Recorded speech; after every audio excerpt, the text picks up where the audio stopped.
You'll have to indulge me for this video. It may seem off topic of my channel in some ways, but I don't think it is. I really get into horticulture and gardening of any kind, and the diversity of plants out there, particularly in the tropics, is fascinating to me.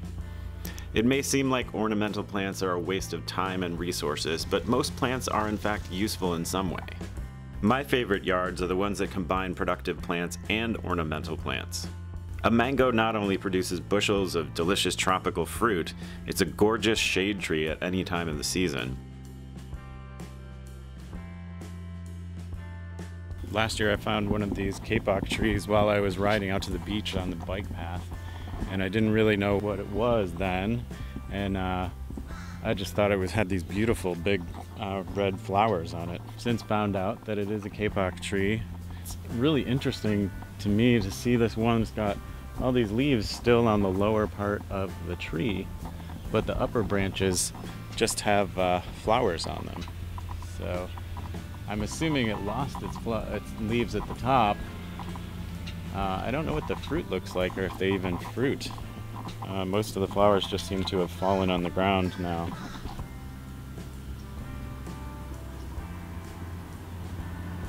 So you can see that yards can either be sort of empty lawns or jungly botanical gardens. So many different kinds of plants in this one. This yard you can barely even see the house behind all of the vegetation. There's cycads in here, this here.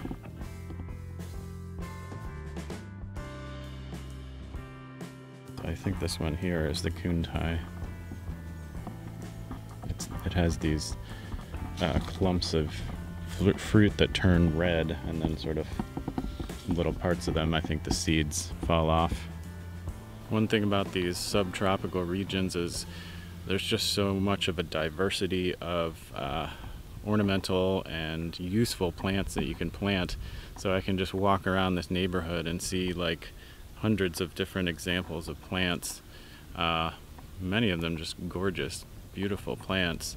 And you know, if I had a lot, I would probably be planting mostly edible and useful plants, but I still really appreciate the ones that are just aesthetically pleasing and add structure and shape to your landscaping. But there's so much potential for this area, not just for landscaping, but for permaculture, and you know, you can be growing your own food, and you know, you have that option of growing a lawn here, which is what a lot of people do. It's easy to maintain, I guess, but it's just when you have the option of having these big, beautiful, you know, textures and productivity on your lot, like why would you want to plant a lawn? Because it just makes the place look pretty sparse and ugly, in my opinion. People have different cactuses growing. That one back there has some fruit on it. Kind of looks like a prickly pear of some sort.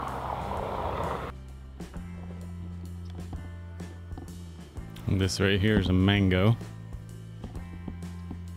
There's another one here. I don't know if they're females or males.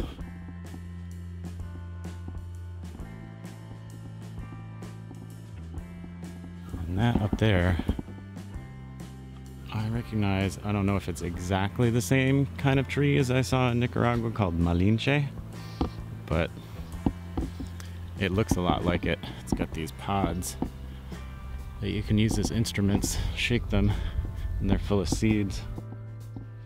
And then over here we got a mango that's loaded with fruit.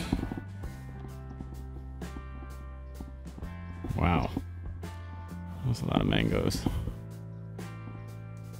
Obviously this is a female. This is a nice little edible garden. I've got some herbs and vegetables growing in here. Oh, there's a mango. Little fruit on it. Squash, flowers. It's a nice mixture of edible and ornamental. There's another pretty yard here. Some kind of a tree, like a banyan. But I don't know, this one has smaller leaves. I don't think it's a banyan. And then there's this crazy tree. I haven't been able to figure out what this is. I saw it at Echo Farm last year. It's got these incredible, crazy fruit on it. And I assume because it was at Echo, it's edible some way. But these little sections here peel off when it ripens. Such a beautiful tree. The form of it. If you can identify this tree for me, you might get a prize. And this street is lined with royal palms. They've got that green stem at the top. They're really pretty. Really make you think of tropical areas. This is a Fishtail Palm, which is definitely one of my favorites. You can see its clusters of fruit and lower down the flower clusters. This is pretty. I don't know if these got bit by the frost that they had. A lot of the mango trees around here got blasted by some frost. And bananas died back, a lot of bananas. There's a Brugmansia. Trumpet shaped flower. This is a really big one. At least the flowers are big.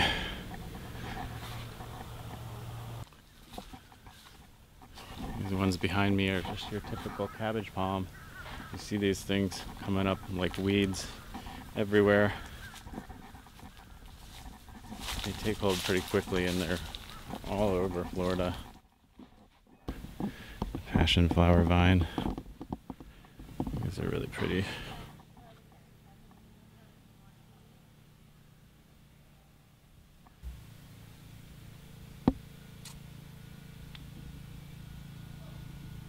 Such amazing flower structure. And some jasmine.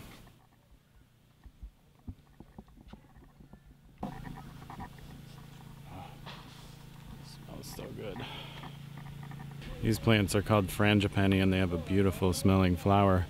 They're super easy to get going propagating them because you just cut off these stems or break them off, stick them in the ground and they'll start growing. Got some papayas. Oh no, that looks kind of like a avocado. And sea grape. This is a native around here.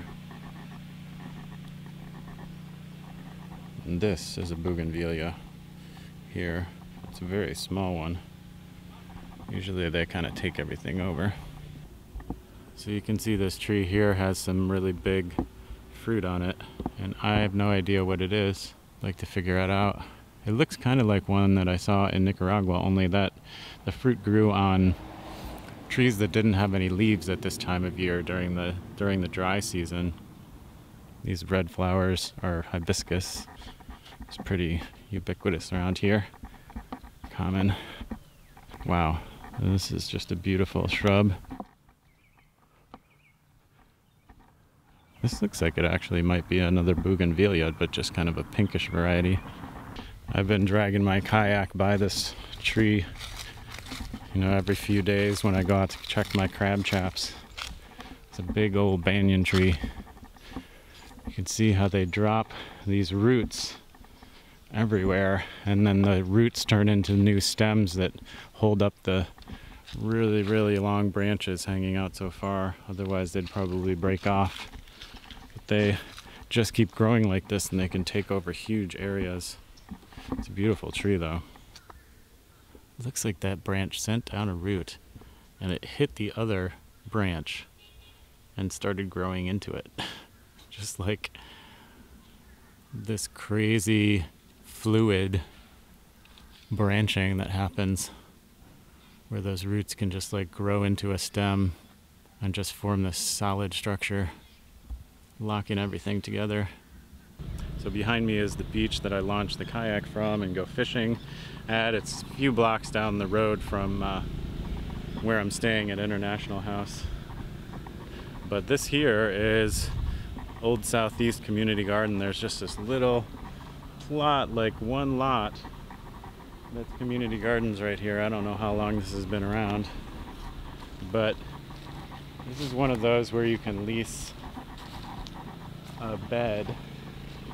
Oh, it's locked, I guess. You got some papayas growing in there. People growing vegetables in beds, raised beds. Sign says they're looking for people to garden. They've got some plots available.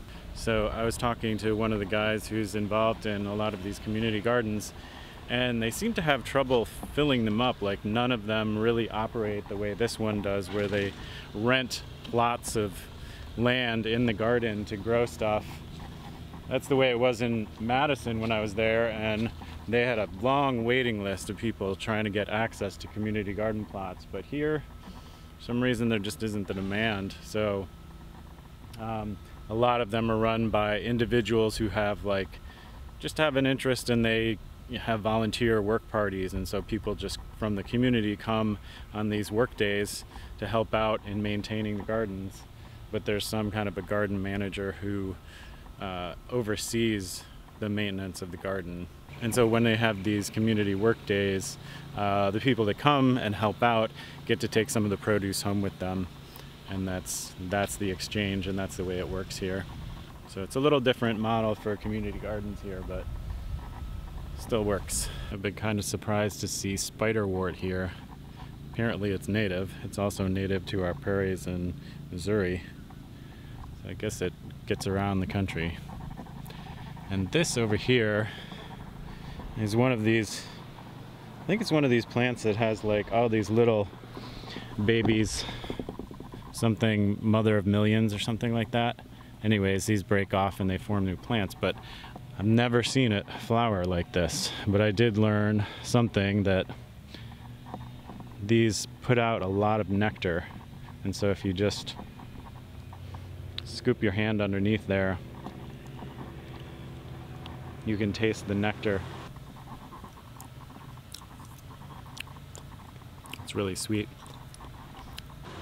There's just like tons of droplets of nectar that form under there and are just waiting for you to come along, and you can see the drips of nectar. Another thing to remember about the difference between having a yard that looks like this with a lot of vegetation and a yard that looks like that is it's probably about 10 to 15 degrees hotter over there than it is over here. And when you think about Florida in the summer, it makes a huge difference. This is a really pretty short bamboo, creating this little shade feature in here. So pretty. Just imagine having these. You could use these as ornamental decorations in your house. Look at that stem. It's amazing. This over here is Josh's yard. I would like to do a video on this. Maybe I can get him to do an interview for me. But he's a big permaculture enthusiast, and he owns part owns a kombucha business, Mother Kombucha, here in St. Petersburg. It's a thriving kombucha business. This one here is a Kaffir Lime, which you use the leaves of for Thai food. It's so limey. Just such an amazing flavor and smell. And this, I think, is a key lime. I saw some fruit on it the other day. Oh, here's some. Fruit there, there's a fruit that's already turned yellow. But I think there's got to be other fruit on here.